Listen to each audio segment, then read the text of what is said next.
Social മീഡിയയിൽ നമ്മുടെ വൈദ്യുതി നിരക്കുകൾ കൂട്ടിയതിന് ശേഷം വ്യാപകമായി ചില പ്രചരണം നടക്കുന്നുണ്ട്. അത് ഇങ്ങനെയാണ്: തമിഴ്നാട്ടിൽ ഇലക്ട്രിസിറ്റി ബില്ല് 170 യൂണിറ്റ് ഉപയോഗിക്കുമ്പോൾ 165 രൂപയാണ് ബില്ല് വരുന്നത്. കേരളത്തിൽ 163 യൂണിറ്റ് ഉപയോഗിക്കുമ്പോൾ 1773 രൂപ ബില്ല് വരുന്നത്. ഇത് സത്യമാണോ? സത്യമാകാൻ സാധ്യതയില്ല, പക്ഷേ ബില്ലിൽ വലിയ അന്തരമുണ്ട് എന്നുള്ള കാര്യം സത്യമാണ്. അത് നമുക്ക് എങ്ങനെയെന്ന് നോക്കാം. കേരളത്തിൻ്റെയും തമിഴ്നാടിൻ്റെയും വൈദ്യുതി ബോർഡിൻ്റെ വെബ്സൈറ്റിൽ നമുക്ക് വൈദ്യുതി ബില്ല് കൃത്യമായി കണക്ക് കൂട്ടാൻ സാധിക്കും. ഇത് തമിഴ്നാട് വൈദ്യുതി ബോർഡിൻ്റെ വെബ്സൈറ്റാണ്. ടാങ്കറ്റ് കോഡ്, Tamil Nadu generation and distribution corporation. ഈ വെബ്സൈറ്റിൽ നമുക്ക് തമിഴ്നാട്ടിലെ വൈദ്യുതി നിരക്ക് കണക്ക് കൂട്ടാൻ സാധിക്കും. ഇത് കേരളത്തിൻ്റെ വെബ്സൈറ്റ് KSEBയുടേത്. ഇതിൽ നമുക്ക് കേരളത്തിലെ വൈദ്യുതി ബില്ല് കണക്ക് കൂട്ടാൻ സാധിക്കും. ഇപ്പോൾ പ്രചരിക്കുന്നത് തന്നെ പരിശോധിക്കാം. 170 യൂണിറ്റ് ഉപയോഗിക്കുന്ന ഒരാൾക്ക് എത്ര രൂപ തമിഴ്നാട്ടിൽ ബില്ല് വരും?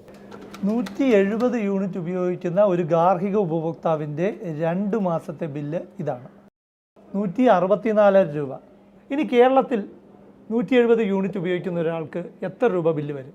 കേരളത്തിൽ 170 യൂണിറ്റ് ഉപയോഗിച്ചാൽ 2 മാസത്തെ ബില്ല് 736 രൂപയാണ്.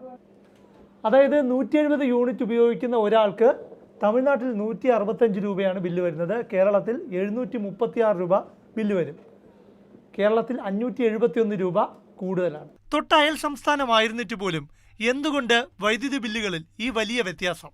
ഉപയോഗിച്ച വൈദ്യുതിയുടെ യൂണിറ്റ് നിരക്ക് എടുക്കുമ്പോൾ കേരളത്തിലെ നിരക്കിനേക്കാൾ കൂടുതലാണ് തമിഴ്നാട്ടിൽ. തമിഴ്നാട്ടിൽ 100 യൂണിറ്റ് വൈദ്യുതിയുടെ നിരക്ക് 480 രൂപയാണ്. KSEBയുടെ നിരക്ക് 100 യൂണിറ്റിന് 367 രൂപ മാത്രം. അതായത് കേരളത്തിൽ വൈദ്യുതി ചാർജ് 113 രൂപ കുറവാണ്. എന്നിട്ടും ഇവിടെ ബില്ല് എങ്ങനെ കൂടുന്നു? കേരളത്തിൽ ഉപഭോക്താക്കളെ കൊള്ളയടിക്കാൻ KSEBയ്ക്ക് സർക്കാർ കൂട്ടുനിൽക്കുന്നത് കൊണ്ട്. അതാണ് ഉത്തരം. ഇനി തമിഴ്നാട്ടിലെ ബില്ല് കാണൂ. 2 സബ്സിഡി കാണാം. അങ്ങനെയാണ് ഉപയോഗിച്ച വൈദ്യുതിയുടെ നിരക്കായ 480 രൂപയിൽ 362 രൂപ കുറയുന്നത്. അതായത് ഇവിടെ 100 യൂണിറ്റ് ഉപയോഗിക്കുന്ന ഒരാളുടെ വൈദ്യുതി ബില്ല് 118 രൂപ മാത്രം. വെറും 44 രൂപ മാത്രം സർക്കാർ സബ്സിഡി കിട്ടുന്ന കേരളത്തിലെ ഗാർഹിക ഉപഭോക്താവിന് ബില്ല് 433 രൂപയും. നമ്മുടെ ബില്ലിൽ വൈദ്യുതി duty, surcharge, fixed charge, meter വാടക, അങ്ങനെ പോക്കറ്റ് കാലിയാക്കാനായി നിരവധിയുണ്ട്.